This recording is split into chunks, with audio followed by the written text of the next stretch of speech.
Good morning, children. Now we are continuing with our topic. We come on to next topic, that is spherical mirrors. Now, what are spherical mirrors? Spherical mirror is a curved mirror which is basically a part of a hollow sphere of glass.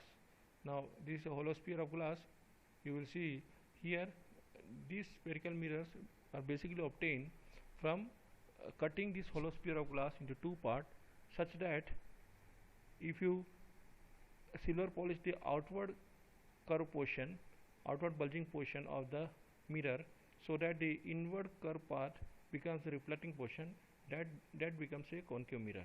And when you silver polish the inward curve path, so that the outward curve path becomes the reflecting portion, then it becomes a convex mirror. So in this way, concave and convex mirrors are basically obtained from a hollow sphere of glass. Now concave mirrors are also called as converging mirror, because the light ray traveling parallel to principal axis, after reflection they meet at a point. And convex mirror, basically convex mirror are called as diverging mirror. If you see here, they are diverging. Light ray after reflection from the mirror, they get diverge. So in this way, concave mirror and convex mirror, the other name of concave and convex mirror are converging mirror and diverging mirror. Now next term, some of the important terms related to spherical mirrors we will deal here. First is center of curvature. Now center of curvature is the center of the sphere of which the mirror is a part, or mirror is obtained. Now if you see, it is the center of the sphere of which the mirror is a part. C is the center of curvature. Similarly, radius of curvature is another term. It is the radius of the sphere of which mirror forms a part. So the concave and convex mirror, because since they are obtained from a sphere of glass, it has a center of curvature as well as the distance of the center of curvature from the pole of the mirror. Now what is pole of the mirror? It is the midpoint. If you see, it is the midpoint of the reflecting portion of the mirror. So distance between this pole and center of curvature is called the radius of curvature. Next is principal axis. As I told you, principal axis, it is a straight line, imaginary line, which passes through the center of curvature and the pole of the mirror. Now this is the principal axis. This is an imaginary line which passes, if you pass it through the pole of the mirror, that is, it joins the center of curvature pole and goes beyond that one. That is actually the principal axis. Now it can be an x dash axis also. Then we have principal focus. What is principal focus? Principal focus, it is a point. If you see, it is a point on the principal axis. Now this is the principal axis. Now it is a point on the principal axis such that the ray of light traveling parallel to principal axis after reflection meet at that point. So this point is called the principal focus. Actually, principal focus just lies between the center of curvature and pole of the mirror. So it lies just between the center of curvature and pole of the mirror. So this is called principal focus, and the distance between principal focus and the pole of the mirror is called focal length of a mirror.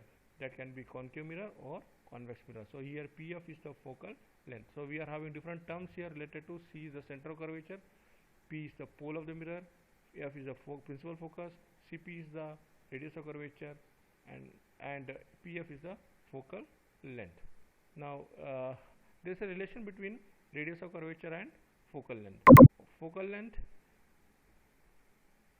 is actually half of the radius of curvature of the mirror, or F equal to R by 2, or we can say R equal to 2F.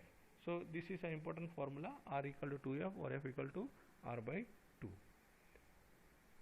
Next is, we will study here some of the rules to draw the ray diagram when the light ray falls on a concave mirror as well as on a convex mirror, how it travels, how it passes when it falls on a concave mirror. So we will study here different conditions. Suppose a ray of light travels parallel to principal axis onto a concave mirror. So what happens here, when a ray of light travels parallel to principal axis, after reflection it passes through focus.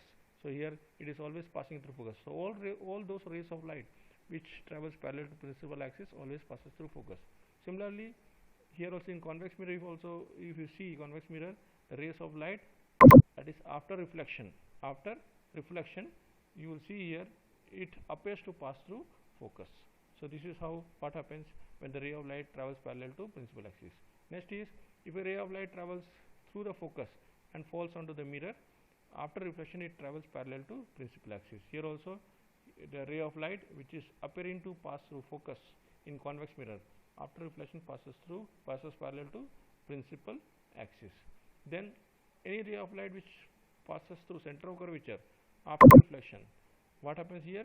It will reflect back along the same path. Same thing here also in convex mirror also, if you see the light ray which passes through center of curvature after reflection, it retraces the same path. Then last one, if you see any ray of light which falls onto the pole of the mirror, obliquely if it is falling onto the pole of the mirror, after reflection it will make the same angle, what is the angle of incidence, and reflects back, making the same angle of incidence, what is the angle of reflection. Clear? Same thing here also. So angle of incidence here will be equal to angle of reflection. So obliquely any ray of light it falls onto the mirror, it will make the same angle of reflection as the angle of incidence. This is about image ray of lights which is falling onto the mirror under different condition. Now